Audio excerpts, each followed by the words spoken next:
오늘 하나님 우리에게 주신 말씀 제목은 믿음과 눈앞의 현실이라는 말씀으로 주의 말씀 선포하겠습니다.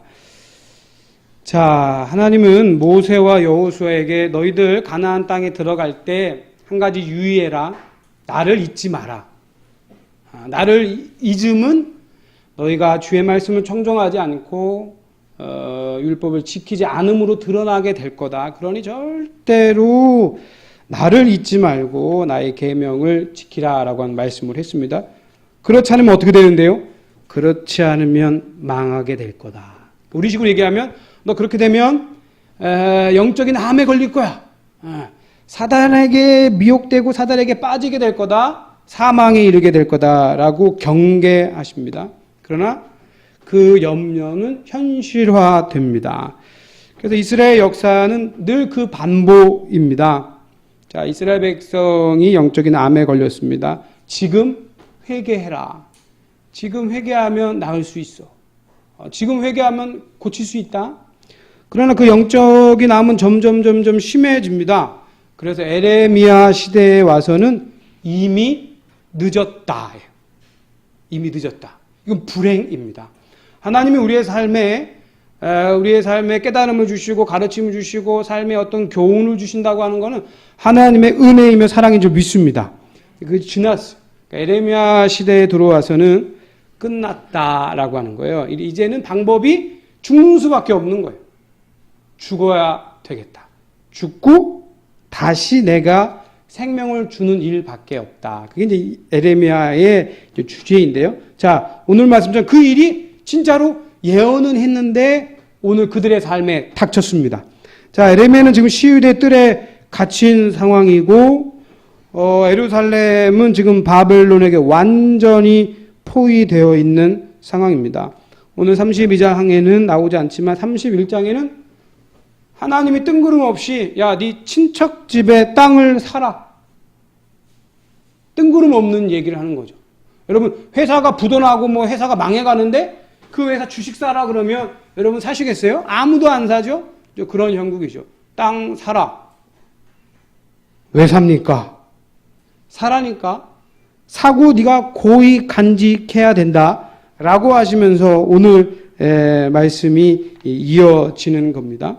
자, 오늘 말씀 에레미야의 기도를 통해서 성도의 믿음과 성도가 현실에서 당하는 일을 어떻게 믿음으로 이겨내는지를 한번 배우고자 합니다. 자, 우리 17절 우리 함께 있습니다. 시작. 슬프도소이다. 주 여호와 주께서 큰 능력과 표심팔로 천지를 지으셨사오니 주에게는 할 수 없는 일이 없으시니이다. 아멘. 슬프대요. 비통하다고 그럽니다. 이거 왜 비통할까? 에레미야는 알고 있죠. 자, 첫 번째 비통함에 대해서 이스라엘 백성이 하나님의 말씀을 청종하지 않았다라고 하는 거예요. 율법의 정신, 율법의 내용대로 삶을 살아가지 않고 하나님을 의지하지 않은 것에 대해서 슬프도소이다, 안타깝습니다 라고 토로합니다. 그러나 이것보다 더 깊은 이야기가 있어요. 그건 뭐냐면 아버지는 불가능한 게 없으시고 다 행하시는 분이신데 너무 가슴이 아픕니다. 잘 생각해 보시면 진짜 그래요. 여러분, 내가 실력이 없어서 못하는 거는 한이 될 수 있겠죠. 내가 능력이 안 돼가지고 못하면 서글플 수는 있죠. 근데 이거는요, 하나님 아버지가 전지전능하셔서 다 할 수 있는 분이세요. 그런데 하나님이 아무것도 일하지 않으신대요. 환장할 노릇이죠. 이래서 여러분의 부모가 아주 부유하신 분이에요. 실력자이고 능력자입니다. 그래서 조금만 힘써 주시면 내가 어떻게 언덕 비빌 게 있어가지고 일어설 수 있을 것 같은데 그 실력자이고 부유하신 부모가 눈길 하나 주지 않고 아무 도움을 주지 않는 거예요. 그럴 때 마음이 자식은요 슬프도소이다. 이거 외에 나올 수 있는 탄식이 없습니다. 자, 오늘 21절 에레미야가 고백하는 한번 탄식을 보십시오. 함께 읽겠습니다. 시작. 주께서 표적과 기사와 강한 손과 표신팔과 큰 두려움으로 주의 백성 이스라엘 애굽 땅에서 인도해 내시고. 아멘. 하나님은 어떤 분이시냐? in power, 능력으로 다시는 분이시다. 이게 구약에서의 가장 큰 하나님의 성품의 모습이에요. 능력으로 행하시는 하나님. 그에게는 표적과 기적과 강한 손과 표신팔과 큰 두려움에서 구원하는 손길이 그 아버지의 전형이에요. 그런데 오늘은 일하지 않으신다. 오늘은 아무 일도 하지 않는다고 말합니다. 그 말씀은 뭐와 똑같냐면 이미 수술할 때가 지났다. 수술할 시간이 지났어. 그러니 죽여놓고 다시 시작하는 수밖에 없다. 새로운 생명, 새로운 피조물로 다시 살릴 수밖에 없다. 그 얘기를 하는 거죠. 그러나 에레미야 입장에서 그 현실을 살아가는 선지자 입장에서는 아주 비통한 경험입니다. 아주 쓰디쓴 경험입니다. 그의 탄식은 다른 게 아니에요. 하나님이 이렇게 전지전능하신데 그분이 일하실 때, 그분이 마음이 동하실 때 왜 이스라엘 백성은 하나님께 나아가지 못하고 하나님께 회개하지 못하고 하나님께 구하지 못할까? 여러분, 우리의 현실이 안타깝고 힘겨운 건 뭐냐면 우리 안에 절망적인 현실이 있다라고 하는 사실 때문에 슬픕니다. 성도의 마음, 그래서 어려운 거예요. 자, 우리는 오늘 에레미야와 같이 엄청난 믿음을 가지고 계십니다. 아버지가 이 땅에 오셨다. 아들로 오셨고 그가 우리의 죄를 위하여 속량하셨다. 우리의 죄물과 허물 위에 다 죽으셨다고 말씀하시고 그가 우리를 위하여 영원하게 하기 위하여 의롭게 하기 위하여 부활하셨다고 하는 것도 믿어요. 그 엄청난 믿음은 에레미야의 믿음보다 더 큰 신앙일 겁니다. 그런데 우리도 똑같이 에레미야의 현실 앞에서 똑같은 슬픔과 탄식을 갖습니다. 그건 뭐냐면 엄청난 괴리가 있다고 하는 사실이에요. 엄청난 괴실입니다. 에레미야가 기도하잖아요. 아니 당신의 그러한 전지전능과 능력이 다 있으신데 천만인에게 은혜를 베푸시는 긍휼하심이 있는데 왜 이 백성을 이렇게 끝장내십니까? 왜 당신이 이 백성에게 긍휼을 베푸지 않습니까? 그러면서 한다는 얘기가 땅 사라 이런 얘기하는 거죠. 근데 그 현실이 에레미야의 입장에서는 참으로 힘겨운 일이었습니다. 자, 내 믿음이 소용이 있는가? 아니 소용이 있으면 좋겠어요, 목사님. 목사님이 계속 하나님께 대한 주님께 대한 믿음을 가지라 하고 하나님께 기도하라 그러는데 내 믿음과 내 기도가 현실에서는 왜 이렇게 소용이 없는 것처럼 느껴지고 현실에 도움이 되지 않습니까? 그래서 목사님 정말 슬픕니다라고 고백을 하는 거죠.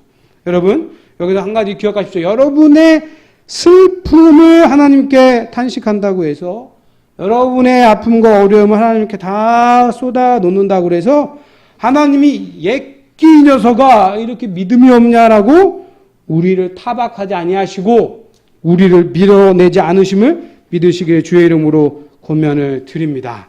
자, 하나님은 에레미야에게 말합니다. 괜찮다 말씀하시고 에레미야에게 노하지 않으시면서 하나님의 섭리, 하나님의 계획을 말합니다. 자, 우리에게 있어서 성도에게 있어서 가장 큰 올무 중에 하나는 하나님과 동상이몽하는 거예요. 같이 살아가요. 성령이 우리 안에 계시고 우리 안에서 기도하시고 우리 안에서 일하세요. 같이 같은 공간, 같은 침대에 살아가요. 그러나 꿈이 다릅니다. 제자들이 예수 그리스도를 소화하지 못했던 것도 동상이몽 때문에 그래요. 성도들의 동상이몽은 뭐냐면 시간입니다. 하나님이 우리의 운명을 바꾸시어 놓으신다. 우리의 결국은 승리며 하나님의 보좌에 우리를 세우신다라고 하는 결국에 있어서 어느 성도든 의심하는 성도가 없어요. 그러나 문제는 시간에 대한 동상이몽입니다. 시간에 대한 하나님의 계획을 성경은 섭리라고 말해요. 자, 이 믿음 없다, 불평한다 보여지는 에레미야에게요. 하나님은 더 적극적으로 당신의 섭리, 당신의 시간을 이야기해 줍니다. 자, 오늘 본문 말씀은 아니지만 40절에 보십시오. 40절 이하가 하나님의 섭리, 하나님의 시간을 설명해 주는데요. 40절, 41절 함께 읽겠습니다. 시작. 내가 그들에게 보고해 주기 위하여 그들을 떠나지 아니하리라 하는 영원한 언약을 그들에게 세우고 나를 경외함을 그들의 마음에 두어 나를 떠나지 않게 하고 내가 기쁨으로 그들에게 복을 주되 분명히 나의 마음과 정성을 다하여 그들을 이 땅에 심으리라. 아멘. 망했다. 희망이 없다. 끝장나는 상황에 땅 사라. 그 땅이라고 하는 거는요, 우리에게 하나님이 주신 소망의 증표로 주신 줄 믿습니다. 그때 받는 증표, 그때 사는 땅이 진짜지. 그러면서 하나님이 우리에게 들려주시는 말씀이 뭐냐면 나는 앞으로는 영원히 떠나지 아니할 거다. 내가 너에게 영원한 안식을 세울 거다. 그리고 그들에게 나를 경외하는 마음을 둘 것이다. 아멘이십니까? 아멘이요. 그래서 여러분들이 엄청난 믿음을 가지고 엄청난 기도를 해도 때로는 여러분이 구한 거에 대해서 주지 않으시고 여러분의 삶의 모양을 극적으로 반전하지 않아도 여러분이 하나님에 대해서 서운하게 생각할지언정, 여러분이 하나님에 대해서 회의할지언정, 심지어 에라 이 교회는 효험이 없다 떠날지언정 여러분이 하나님을 떠나지는 못합니다. 이해하시겠습니까? 여러분이 저에게 실망하든 장로님에게 실망하든 성도님에게 실망하든 그럴 수 있어요. 그리고 여러분의 기도와 여러분의 믿음에 대해서 회의하고 의심 품을 수 있어요. 그러나 여러분이 절대로 하나님에게 떠나지 못함을 믿습니다. 왜 그럴까요? 하나님이 우리의 마음에 심겨두셨어요. 하나님이 서운해요. 하나님이 못내 섭섭해요. 그래서 슬퍼요. 그러나 우리가 하나님에 대한 신앙, 믿음은요 전혀 바뀌지가 않아요. 여러분이 그리스도로 말미암아 하나님의 자녀된 신분 절대로 번복되지 않습니다. 여러분이요 교회를 떠나도 여러분이 하나님을 멀리해도요 여러분이 완전히 하나님을 버리지 못하는 운명이 되신 줄을 믿습니다. 왜요? 하나님이 영원한 언약을 세우셔서 그 언약을 우리의 심령 가운데 바로 세우셔가지고 여러분이 하나님께 나아가는 것이 아니라 하나님이 우리에게 오셨고요. 하나님이 우리를 이끌어 가신다고 하는 말씀이에요. 그래서 뭐라고 말씀하시냐면 41절에요. 나의 마음과 정성을 다하여. 이게 중요한 부분이에요. 우리가 신앙생활할 때 하나님의 자녀로서 우리의 책임을 다하는 것은 하나님의 자녀로서의 영광 때문에 하는 거예요. 명예 때문에 그 일을 하는 겁니다. 내 진심으로 하나님께 보이리이다. 그거 아니에요. 우리의 진심과 정성을 하나님께 보일 수 있는 것은 없어요. 목회자가 흔들면, 여러분의 주변의 신앙인이 흔들면 여러분의 진심, 여러분의 열심, 그거는요 하루도 못 가요. 1시간도 못 가고 지금 당장 흔들어낼 수 있어요. 그러나 우리가 여전히 하나님 앞에서 그렇게 살아갈 수 있는 거는요, 하나님이 우리에게 마음 두신 줄 믿습니다. 하나님이 우리에게 정성 두신 줄 믿습니다. 하나님의 지극정성과 하나님의 치성이 그가 우리에게 두셨기에 우리가 하나님을 믿고 우리의 삶에 극적인 반전이 없어도 하나님의 때를 기다리며 살아가는 성도의 삶을 오늘도 살아가는 줄 믿습니다. 여러분 기억하십시오. 항상 우리는 동상이몽인데 첫 번째 기다려야 되는 동상이몽이 시간입니다. 시간. 제가 요즘에 하는 일이 그 기독교 상담 그 전문가들이 상담을 하면 그들이 수표비전도 하고 박사 논문도 이제 심의를 하는데요. 최근에 의뢰받은 2건이 있어요.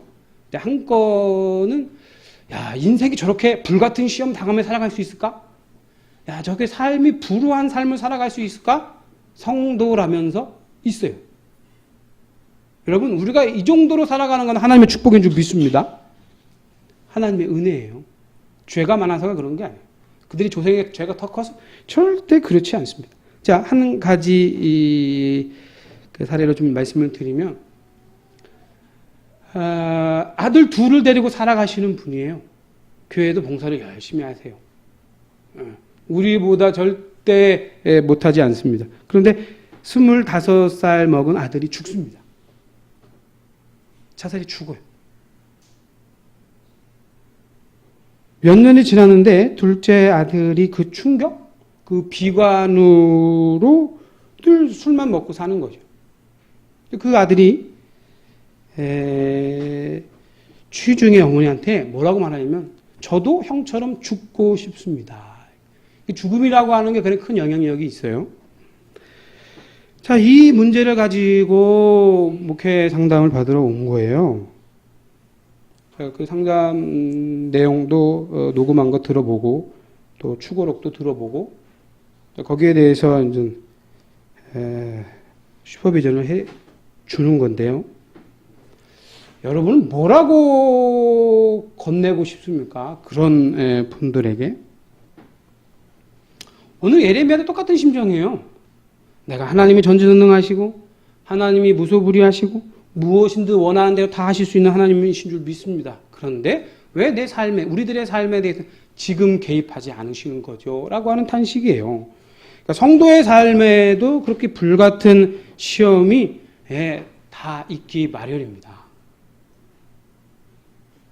자, 그분에게 드리는 뭐라 그럴까요?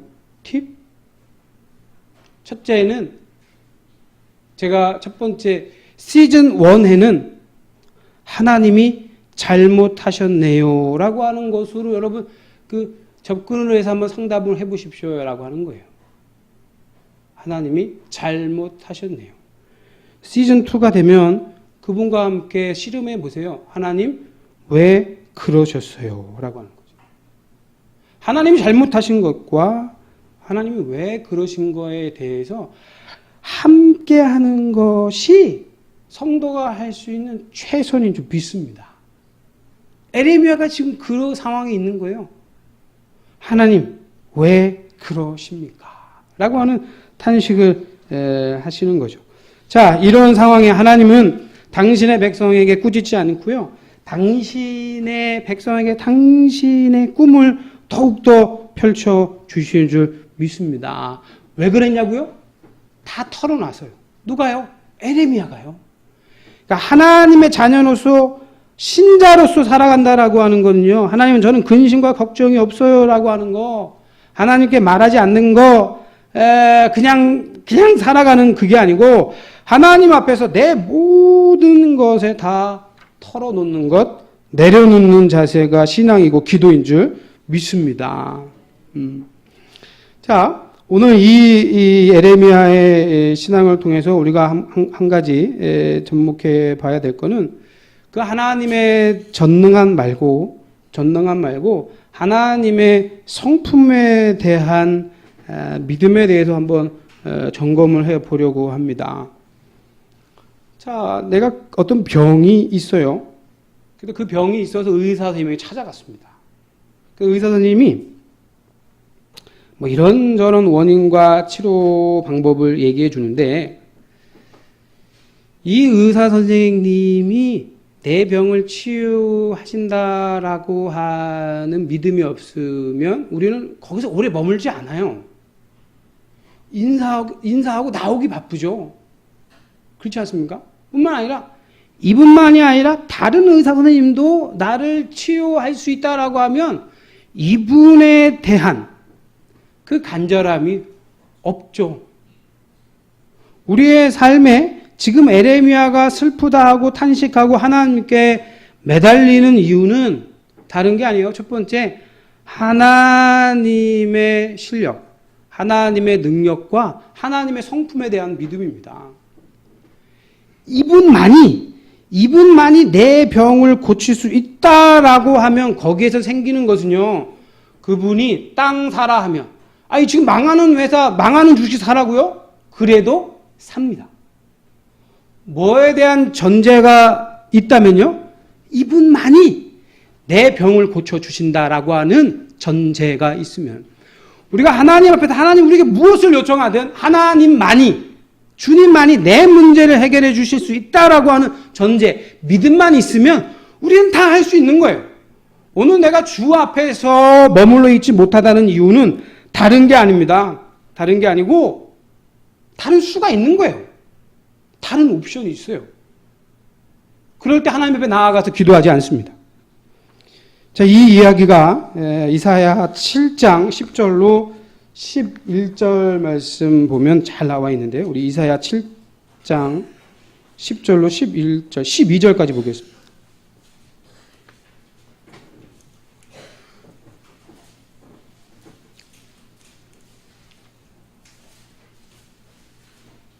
함께 읽습니다. 시작. 여호와께서 또 아하스에게 말씀하여 이르시되 너는 내 하나님 여호와께 한 징조를 구하되 깊은 데에서든지 높은 데에서든지 구하라 하시니 아하스가 이르되 나는 구하지 아니하겠나이다. 나는 여호와를 시험하지 아니하겠나이다 한지라. 아멘. 이스라엘 왕 중에 악한 왕 중에 한 사람이 아하스입니다. 기억하십시오. 하나님은 악인에게도 비를 내리시기를 원하시고 햇빛을 비추시기를 원하시는 분인 줄 믿습니다. 아하스가 악한 왕이에요. 거들떠볼 이유가 없는 왕인데도 불구하고 하나님이 아하스가 북쪽의 나라와 전쟁을 할 위기에서 하나님이 아하스에게 나타나셔서 말씀하신 거예요.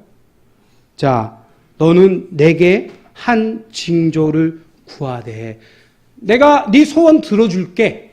네 간구를 내가 들어줄게. 그러니 네가 깊은 데에서든지 높은 데에서든지 나한테 구하라 라고 한 거예요. 내가 절망이 깊은 가운데 있냐? 그래도 구해봐. 네가 자리가 높아? 네가 왕이야? 네가 뭔가 할 수 있는 옵션이 있어?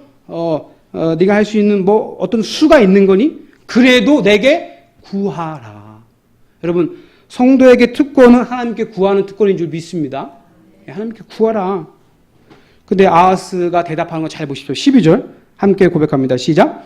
아하스가 이르되 나는 구하지 아니하겠나이다. 나는 여호와를 시험하지 아니하겠나이다 한지라. 아멘. 여러분, 이건 예수님의 음성과 좀 반대되는 말씀 같죠?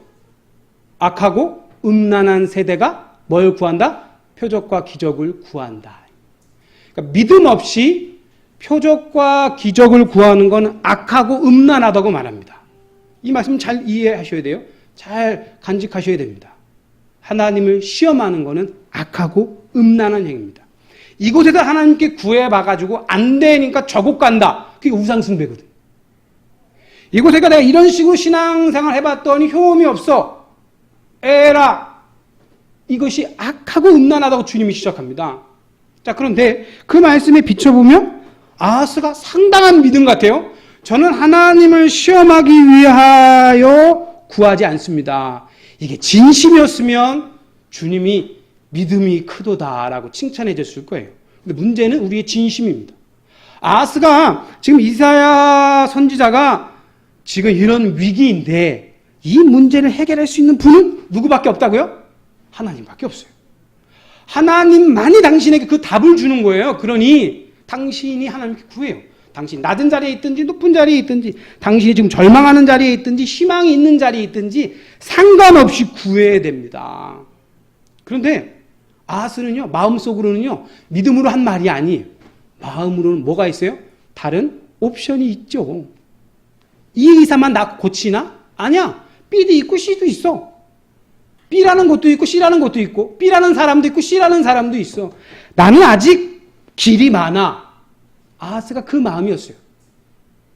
자, 네가 여전히 네 군대도 있고 네가 외교술도 있다고 하자. 그건 어디에 취해 있는 거죠? 높은 데 취해 있는 거예요. 여러분, 내가 지금 하나도 없어요.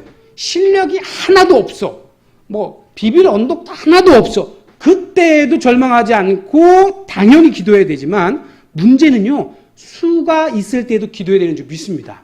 네, 수가 있을 때도 네가 높을 때에도 기도해야지. 너 또 아시리아 부를 거지? 너 또 애굽 부를 거지? 실제로 아하스는 마음에 이거 아니면 저거 항상 있었어요. 항상.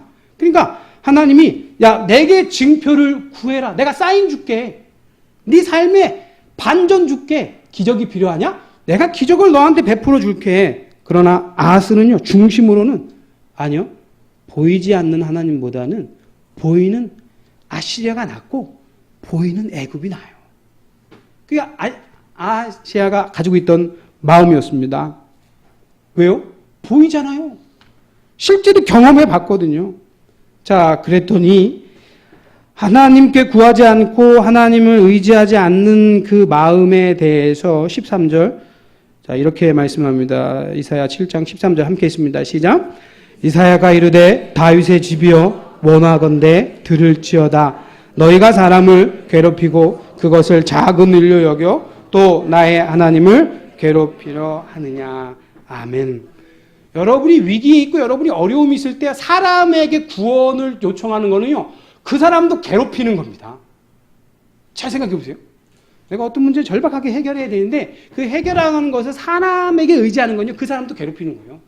왕이 나라에 지금 아주 위기에 처해 있는데 그 나라의 위기를 자기 수완으로 극복하려 하면 이건 다 백성들에게 죽음을 주는 거예요. 사지로 몰아가는 일입니다.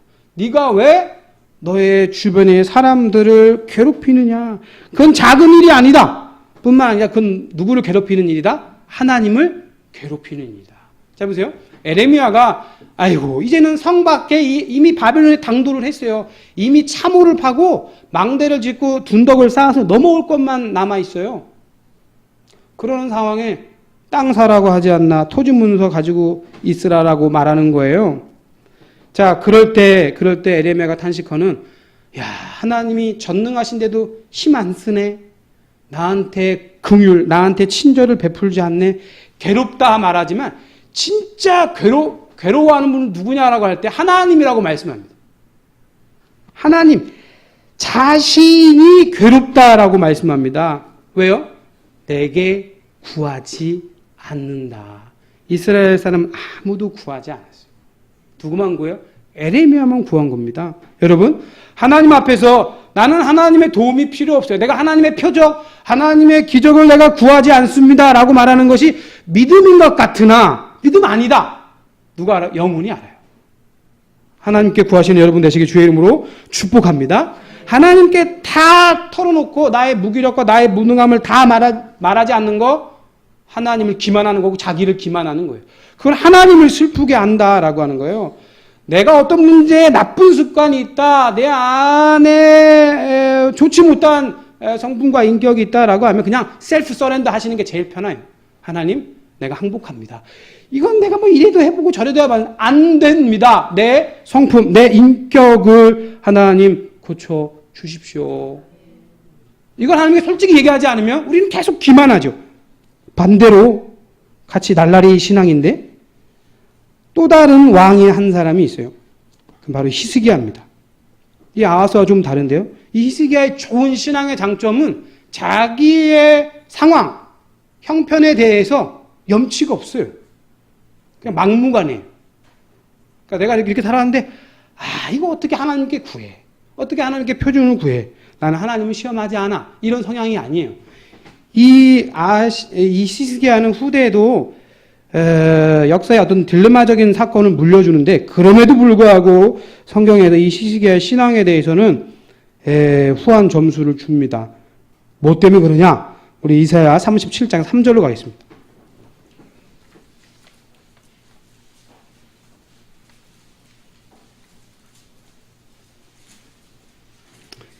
이사야 37장 3절 말씀 함께 읽겠습니다. 시작.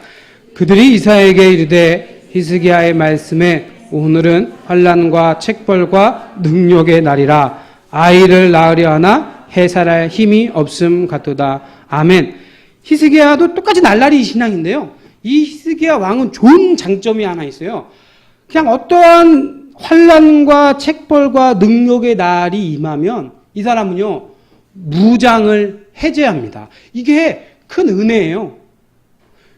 나는 하나님 앞에서도 떳떳하고 떳떳한 신앙인을 살아야 되고 하나님 앞에서 흠과 오가 없어야 되고 무음해야 되고 뭐라 그럴까요? 빈틈이 없는 신앙생활 해야 되겠다. 이건 망하는 길입니다. 그럴 사람의 헤아리 없다. 이미 선언하신 바예요. 인간의 부패함도 이미 에레미야가 선언합니다. 만물의 부패함보다 인간의 부패함이 더 크다. 그런 점에서 이 히스기야는요 어려움이 있거나 책벌이 있거나 잘못으로 인한 벌을 받거나 능력이 있으면 하나님 앞에 있어서 완전히 무장을 해제합니다. 아하스가 가지고 있는 가장 큰 무장은 뭐냐면 내가 하나님을 시험하지 않겠습니다. 그런데요, 속으로는 나는 수가 있어요. 이거였거든요. 근데 이 히스기야는 완전히 무장을 해제하는데 이렇게 말합니다. 하나님, 제가 정말로 무능하고 무기력합니다. 인정해요. 뭐라고 얘기하죠? 아이를 낳으려 하나. 아이를 낳는다고 하는 건요, 간절한 소망이에요. 그렇잖아요? 여인에게 있어서 아이를 낳고 아이를 바라본다고 하는 건 그 임신과 출산 과정에 있는 모든 고통을 상쇄하고도 남은 기쁨을 주는 일이에요. 거기에 대한 갈망은 크죠. 소원. 내가 저 나라와 전쟁을 피해야 되고 전쟁을 하면 전쟁에서 이겨야 되고 하는 간절함. 그 진심은 하나님도 알고 나도 안다니까요. 성도의 어려움은 바로 그거예요. 나의 진심도 있고 나의 믿음도 있어요. 그러한데 문제는 그 소원도 간절함에도 불구하고 낳으려 하나 힘이 없어요. 실력이 없는 게 저희들의 모습입니다. 여러분, 여러분의 기도 제목도 그런 거 아니에요? 해산하려고 하는데 해산할 힘이 없는 겁니다. 이 일에 대해서 히스기야는요, 하나님 앞에 숨기지 않고 다 말씀합니다. 다 말씀해요. 모든 것에 대해서 다 토설합니다.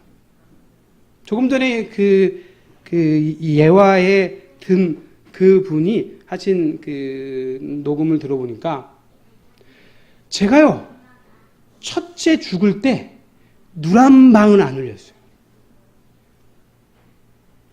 여러분, 아들이 죽었는데 울지 않는다. 그게 믿음입니까? 그건 광기예요, 광기. 그건 하나님에 대한 엄청난 저항입니다. 근데 이제 둘째가 죽겠다 할 때 절망하고 무너진 거죠. 하나님은 인격적이셔서 우리가 힘들 때 우리의 아우성과 우리의 비명을 듣기를 원하시는 분이세요. 우리의 눈물을 하나님은 보기를 원하십니다. 히스기야 왕이 그걸 잘한 거예요. 여러분, 나는 내 아들이 자살해 죽었을 때 눈 한 방울, 눈물 한 방울 흘리지 않고 하나님을 원망하지 않았습니다. 이거는 진짜 미침이에요, 미침. 신앙이 아닙니다. 히스기야와 같이 아이를 낳으려 하나 내가 도저히 힘이 없어가지고 내가 낳을 힘이 없습니다. 탄식하고 하나님 앞에서 떼쓰고 비명을 지르고 우는 것이 신앙인 줄 믿습니다. 그렇지 않으면 자칫 기만한다니까요. 자기의 믿음을 기만할 수 있는 것이 저희들입니다. 때로는 여러분의 삶 속에서 형제, 자매들이 어려움을 탄식할 때 여러분, 그것은 하나님이 잘못했네라고 한번 건네보세요. 왜 하나님이 그러셨어요? 라고 여러분도 함께 그들과 함께 탄식하시고 그들을 위해서 기도해 주기를 주의 이름으로 권면을 드립니다. 여러분, 부탁을 드립니다. 여러분의 믿음이 잘못되거나 여러분의 믿음이 없어서 하나님이 여러분의 삶에 표징을 안 주시는 것 아닙니다. 여러분 기억하십시오. 하나님과 우리의 가장 큰 차이는 동상이몽은 시간입니다. 시간. 하나님은 오늘 우리 공간에 살아 계세요. 우리 시간 속에서, 우리의 공간 속에서 하나님은 오늘도 일하세요. 아까 내가 마음과 정성을 내가 둔다. 우리가 두는 게 아니라 아버지가 두셔서 이 일을 하세요. 자, 그런데 한 가지 여러분 신앙생활 할 때 주의할 것이 뭐냐면 하나님은 우리 공간에 살아 계세요. 오늘도 일하십니다. 당신의 섭리, 당신의 주권을 이루시려고 완벽하게 준비 중이십니다. 그런데 하나님은 또한 다른 차원에서 일하세요. 공간과 차원을 혼동하셔가지고 여러분이 자칫 신앙생활 하실 때 하나님의 차원에 있는 것처럼 여러분 신앙생활 하시면 안 되고 여러분이 하나님의 차원에 있는 것처럼 말씀하시면 큰 오해뿐만 아니라 해를 줄 수 있어요. 이 살과 피가 있는 이 땅, 시간과 공간이 있는 이 땅에는요, 성도들에게 말할 수 없는 시련과 고난과 고통이 있어요. 이 땅에서는 해석되지 않는 성도의 어려움이 있어요. 그걸 가지고 하나님의 차원에서 그걸 끄집어 와서 전해주면 그것이 자칫 나에 대해서 폭력될 수 있습니다. 신앙이 아니에요. 오늘 에레미야도 마찬가지고 히스기야도 마찬가지 뭐냐면 현실은 현실대로 인정하는 거예요. 그 모든 고통을 가지고 누가 앞에 나아가시더라? 하나님 앞에 나아가더라. 시험이면 어떠냐는 거예요. 하나님이 책망하지 않고 다 받아주시는 줄 믿습니다. 마지막으로 권면드립니다. 여러분, 저 A라고 하는 의사 선생님이 나를 고칠 수 있는 다른 분도 고칠 수 있다라고 하면 다 적당합니다. 이 A라는 의사 선생님이 내 병에 대해서 못 고쳐. 그럼 빠른 시간에 여러분 인사하고 나와요. 우리의 신앙에 접목해 보세요. 내 어려움과 내 기도 제목에 하나님만 답이시고 하나님만이 해결해 줄 수 있다라고 생각하면 그렇게 인사만 하고 나가지 못한다. 이건 사실이에요. 여러분의 신앙생활도 적당히가 있을 수 없죠. 여러분, 하나님께 우리 주님에게 절대적 소망을 두시기를 주 예수 그리스도의 이름으로 축복합니다. 신앙생활의 가장 큰 오해 중에 하나는 하나님, 주님을, 성령님을 내가 죽어서 천국 가면 천국 문만 열어주시는 분을 오해하세요. 오늘의 현실에 하나님이 일하셔서 당신의 능력으로 일하시고 사랑으로 일하신다라고 하는 확신이 떨어지면 냉랭해지고 회의만 가져요. 그래서 그냥 믿기는 믿죠. 왜? 하나님이 믿음 주셔서 이게 취소가 안 되거든요. 믿기는 믿는데 내가 이래저래 살다가 천국 가서 그냥 천국만 부려주시면 그냥 감지덕지다. 절대로 건강한 신앙이 아닙니다. 하나님은 천국의 문만 열어주시는 분이 아니라 내 삶에 들어오셔서 동거하시고 동행하시고 내 삶의 문제를 들으시고 해결해 주시는 줄 믿습니다. 여러분의 신앙에 히스기야와 같이 아이를 낳으려 하나 해산에 힘이 없습니다. 여러분 모든 연약함을 하나님께 토해 놓는 참 신앙, 참 믿음 되시기 주 예수 그리스도 이름으로 축복.